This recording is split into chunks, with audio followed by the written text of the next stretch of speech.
Well, hello YouTube, it's me, Fortmaster, and welcome back to another film theory reaction.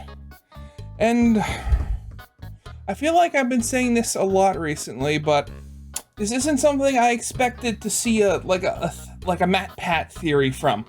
The hidden lore of Skibidi Toilet. So yeah. So if you haven't heard of what Skibidi Toilet is, there are a series of YouTube shorts that have just blow up. Like, I don't think there are very many episodes that are under at least several million views on them. But yeah, it's essentially the few that I've seen. I saw a couple in the beginning, and it's like this, it's basically telling this story of like these creatures that are like toilets with human heads coming out of them, fighting a war against a race of like people with cameras for heads. So I remember I saw like the first couple, and then I kind of fell off and just ignored it. And then I started seeing people doing reactions to it. And when I went back to the channel, they were up to like episode 50. And every single one of them can have dozens of millions of views on it. It's like, it's nuts.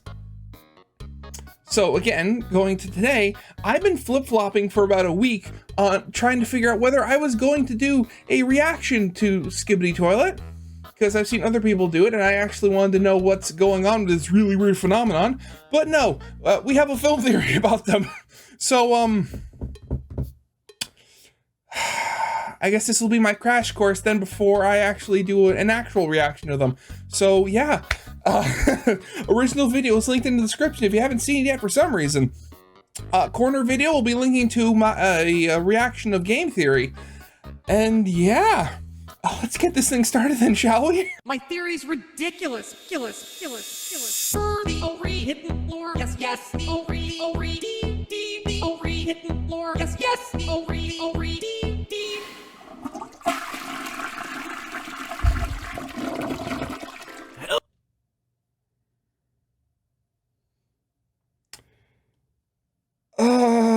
Okay, yeah, so I mean, before I go any further into this, I mean, yes, it can look stupid. And again, I'm saying this as somebody who hasn't actively kept up or seen what is at this point the vast majority of the series. So, I mean, if they're able to like try to create something that looks really stupid, but is able to, you know, have like an interesting underlying like lore or story underneath it that people have to figure out. I mean, what is FNAF, if anything else? But let's get back to this. We're like not even 20 seconds into the video. Hello, Internet. Welcome to Film Theory, the show that needs you to skibbity dom that subscribe button. Oh. Yes. If you haven't seen the astronomical rise of the series Skibidi Toilet over the last few months, get your head out of the toilet and let me tell you that no one, and I mean no one, has seen this much success so quickly on YouTube before. As I write this episode, the channel's creator, I can't say his name, can I? Fine. How about I make it classier for you? Boem is getting somewhere between 3 and 4 billion views a month, with a B. Those are numbers that are so big they'd make Mr. Beast blush. And it's not just a lot of random views either. But again, these are shorts views. You get a lot less money for shorts views than you do for a regular video view. I'll pull the curtain back.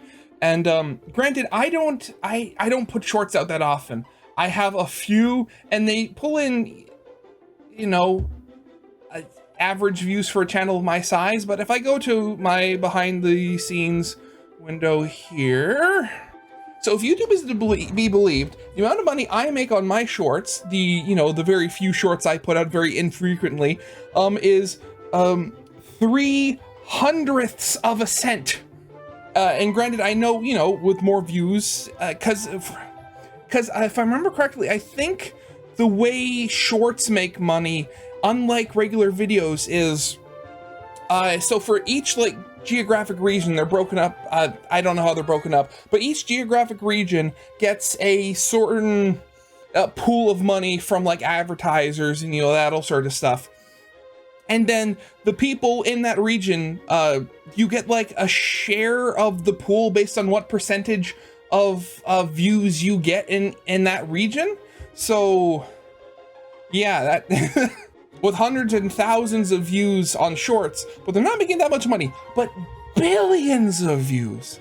Yeah, I can imagine that starting to make a lot of money. People are sticking around for this thing. The channel had about 1.25 million subscribers when it posted the first Skibidi Toilet video back in February. Now, just 5 months later, it's already past 20 million. So yeah, to say that this thing has taken over YouTube, it'd be a major understatement. Yeah. In one of the episodes, one of the titular Skibidi Toilets literally destroys YouTube HQ in a not so subtle metaphor for how this show has broken the website. Skibidi Toilet has fully taken advantage of YouTube's push for shorts content, and it has rode that wave to create a level of virality that has never been seen before. So those are the numbers, but what is it? Well, it's a head in a toilet.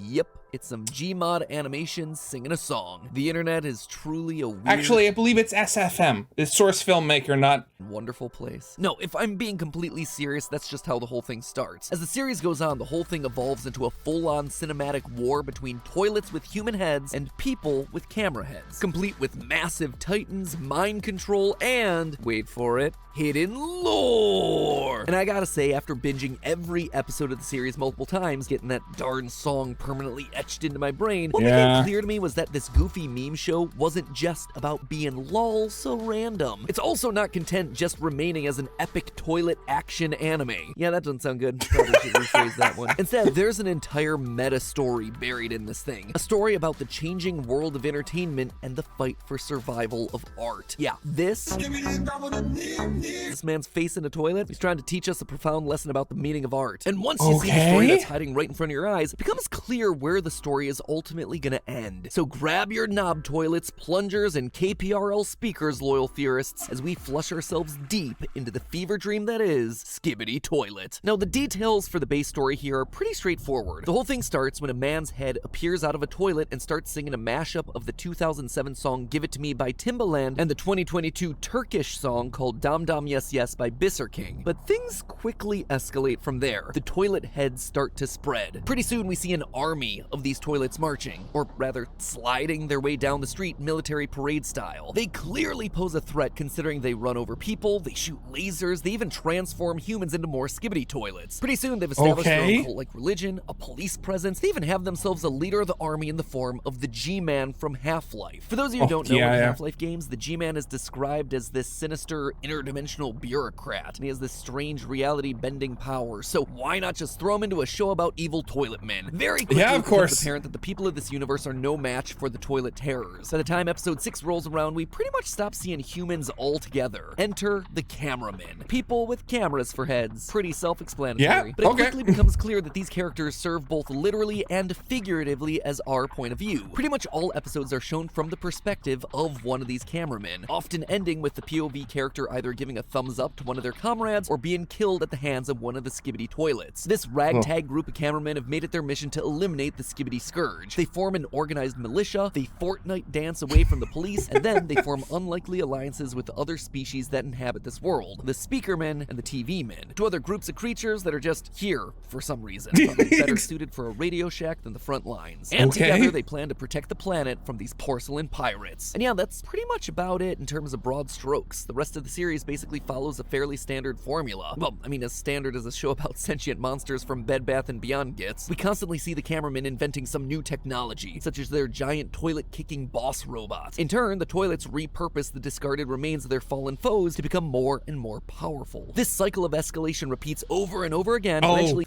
the TV woman. I remember there was this one day on Twitter, there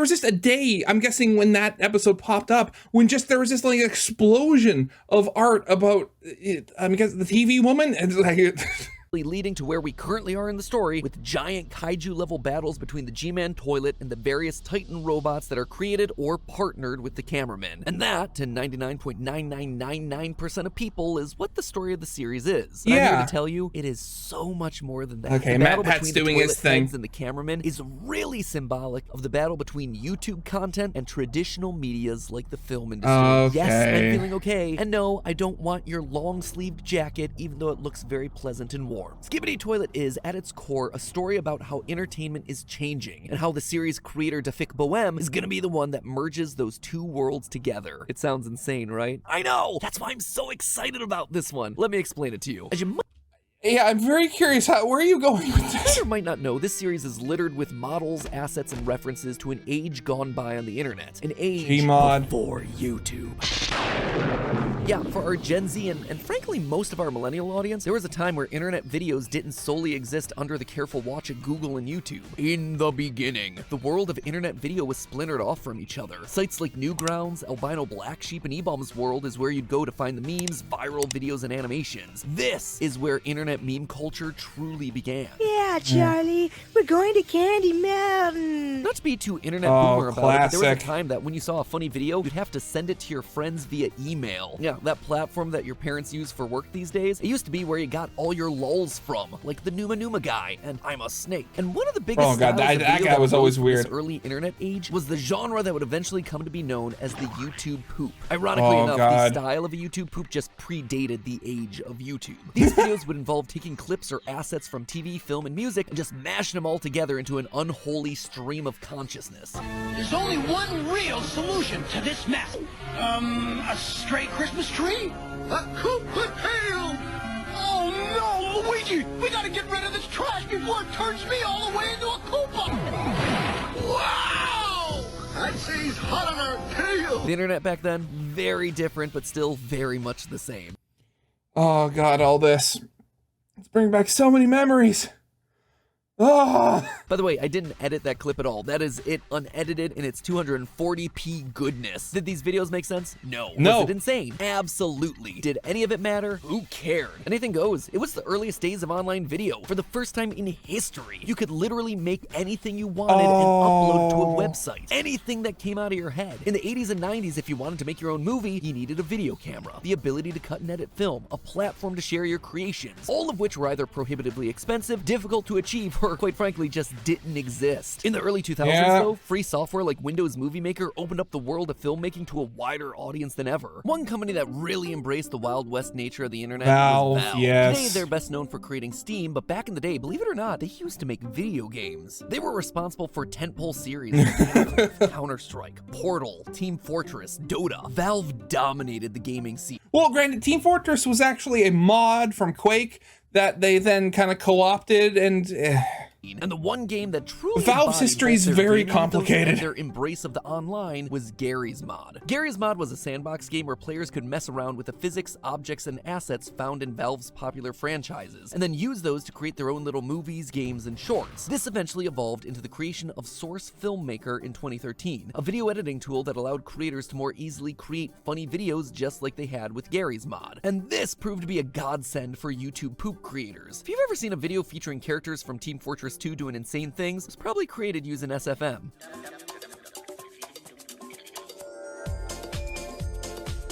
In fact, Defuk Boab, creator of Skibidi Toilet, as we all know, originally made a name for himself online by making these sorts of videos. SFM content exactly like this. I mean, unless I'm wrong, Skibidi Toilet seems like it still is being created in SFM. So why the big trip down memory lane? Well, I believe that those edgy videos, those YouTube poops that came and went with internet trends, I believe that those are what the toilet heads in Skibidi Toilet represent. Look at the evidence. First, there's the fact that the characters are literally toilets, the place where you poop, like a YouTube poop. Pretty direct connection there. Second, there's the fact that the heads of all the Skibidi toilets are straight from Gary's Mod, Half-Life, SFM, drawing yet another direct connection. There's also some more subtle hints as well if you look between the lines. In episode 4, there's a subtle background detail that shows how humans become toilet people as soon as they're exposed to the influence of the toilets. We pan across a normal restaurant, the toilet where they're already sitting on toilets, okay. Let's march in, and suddenly people are transformed into more toilet heads. Some of those toilet heads even rise through the ranks, appearing in later episodes as leaders of the toilet army. It is the definition of virality. The toilet people are a disease that's spreading, just like a video going viral. Oh, Despo. Oh, I remember Gmod Idiot Box. Oh, that brings back so many memories. Oh, God. MaPat, why are you doing this? Oh, no. in the early days. We also know that the events of the series are happening sometime in the past. In episode 20, after going toe-to-toe against the G-Man, the camera Titan flies away, flying past two very important buildings. The Twin Towers. Notice here how it's an exact replica, straight down to the spire at the top of one of those buildings. This tells us that the events of the series predate the events of September 11th, 2001. Now, admittedly, YouTube poops didn't exist back then. They originated back in 2004, but websites like Newgrounds did exist back then. And Gmod videos were also big in the early internet days, like around 2006. So while it's not an exact timeline match, this toilet world isn't meant to be some dystopian future. Instead, it's much more of a dystopian past. That's why all the TV heads are big box sets.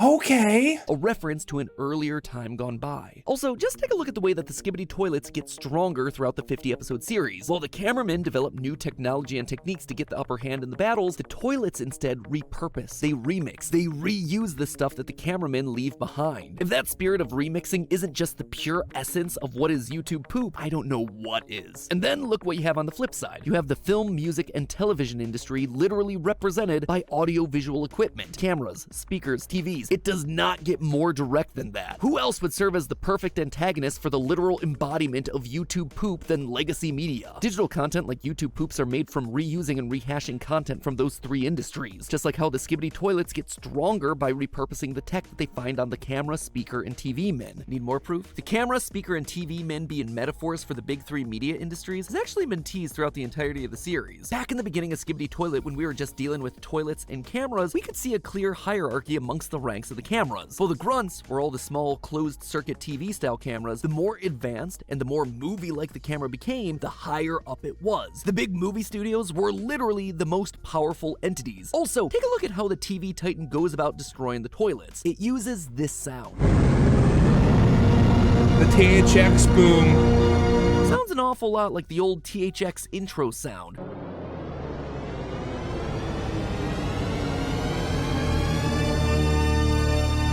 Furthermore, there's the main theme song that's used by the speakermen whenever they attack. That sweet bop is the 1985 song Everybody Wants to Rule the World by Tears for Fears, who apparently are still touring. Good for them. Not only is this song very on the nose in terms of the theme for the series, two factions at war trying to rule the world, but it's also just an old song from the 80s. It's dated, just like the media it's meant to represent in the series. Media that in the real world is actively fighting off the digital video threat. But there's something off about that, right? It feels like the series wants us to be rooting for the cameramen. In fact, there's this one scene in episode 49 that clearly establishes the toilet heads as the bad guys. Occasionally throughout the series, you'll have a character speak in some distorted voice. What's actually going on there is that they're speaking in reverse. And in that particular episode, the TV says to the toilet what sounds like, "You are so bad," when the whole thing's reversed and cleaned up.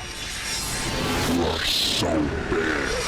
But there is no world where we should be rooting for traditional media, right? Especially when you're talking about a digital series. I know the show's odd, but the idea that we're supposed to be sympathizing with some of the least sympathetic industries on the planet seems like a step too far. Meanwhile, we're supposed to dislike the internet video side? I mean, the series got popular because of internet videos. Spoiler alert, singing meme face in a toilet? Yeah, that's the kind of thing that would never happen in the world of TV or film. We are clearly missing some sort of key point here. We have our two sides clearly established, but who or what exactly are we supposed to be rooting for here? Well, that, my friends, is where the most recent episodes come in. At the end of episode 47, we see a G-Man toilet destroy the POV cameraman, just like we've seen him do in many other episodes before. But then, through the lens of our fallen camera, we see someone coming into frame. And it's not just anyone, it's a person. We haven't seen a human in the series for literally dozens of episodes, and yet, out of the blue, a person appears? And it's Wait, not is that just any person the guy's either. avatar? This character looks an awful lot like Defook's channel avatar, doesn't it? Like I mentioned earlier, humans didn't really play much of a role in this franchise prior to this very moment. In the beginning, humans were just cannon fodder for the toilet overlords, but now we have one of these humans. In fact, the human who's making the series inserting himself back into the narrative. And not just here, he's also hidden indoors during the opening seconds of episode 45. But why? One does not simply self-insert their avatar into a 2 billion view a month series so lightly when the story is so deep in its own narrative, unless you have a greater role to play in the story you're about to tell. Defook Tafuk clearly has a love and passion for this style of video. Before Skibidi exploded, he had created dozens of videos in his SFM YouTube poop format. In fact, his two most popular long-form videos on his channel are still to this day SFM animations that he made years ago. That being said, I also don't think he totally dislikes the world of TV, movies, and music either. Why would he make them the protagonists of his epic internet series if he did? I think Tafuk, like many other creators, aspires to do this work on a professional level. And you can tell that desire for a professional, higher caliber of work in the way that he's handled the Skibidi Toilet series. Each episode has seen an escalation of the animation, the character work getting better, the ideas bigger and grander. He has literally turned what started as a YouTube poop into an epic action movie that hangs with some of the best content that I've seen this year. So what gives? What is the story that he's trying to tell us through Skibidi Toilet? Well, to me, it's clear from the story that's laid out in front of us that Tafuk sees himself quite literally in the middle of these two loves of his that are currently at odds. Notice what his character is doing throughout the series so far. He's picking up the broken remains of the camera heads, the broken remains of traditional media. Creators like Tafuk got into making this kind of content on the internet not just because it was fun and easy, but deep down, they wanted to emulate the TV, film, and music that they enjoyed consuming. Tafuk wants to take the elements that make the new and old media so great and fuse them together. He is the merge point. He is the next step in the evolution of the medium. He's the missing link here. I mean, look no further than Skibidi Toilet itself. The series starts off as a simple gag that latched onto a viral internet meme in episode 1. But by episode 50, suddenly we have cinematic camera changes, complex sound design, dazzling visuals and special effects that feel like they belong more in the MCU than a YouTube poop. Skibidi Toilet isn't an epic takedown of toxic internet content or the corrupt industrial bigwigs at the studios. Instead, it's evidence that these two things can commingle. These two titans of entertainment can coexist together and be stronger as a result. That the best of both worlds can be brought together for the greater good of entertainment. So where does this franchise end up going from here? Well, we have ourselves our new protagonist in Tafuk, who will eventually take center stage, taking it upon himself to save the world that he loves, the worlds of internet memedom and mainstream media. He's gonna turn out to be the Neo of this universe. He is the chosen one. He'll be the one who'll be able to marry both sides of this war together and show that if the two sides put aside their differences, they can create something truly magical. Or who knows, maybe he'll get a movie deal out of it. And then truly,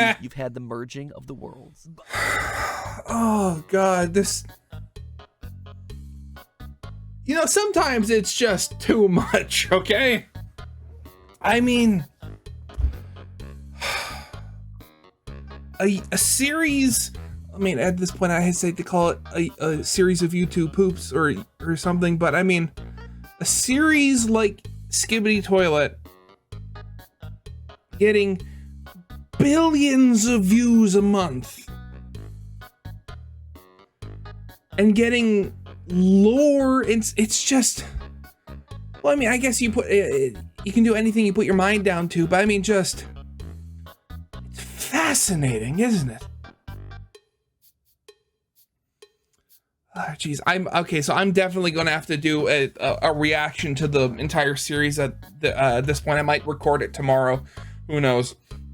But yeah, that'll be it for now. So yeah, originals linked in the description. If you haven't seen it yet for some reason, corner video will be leading to my game theory reaction.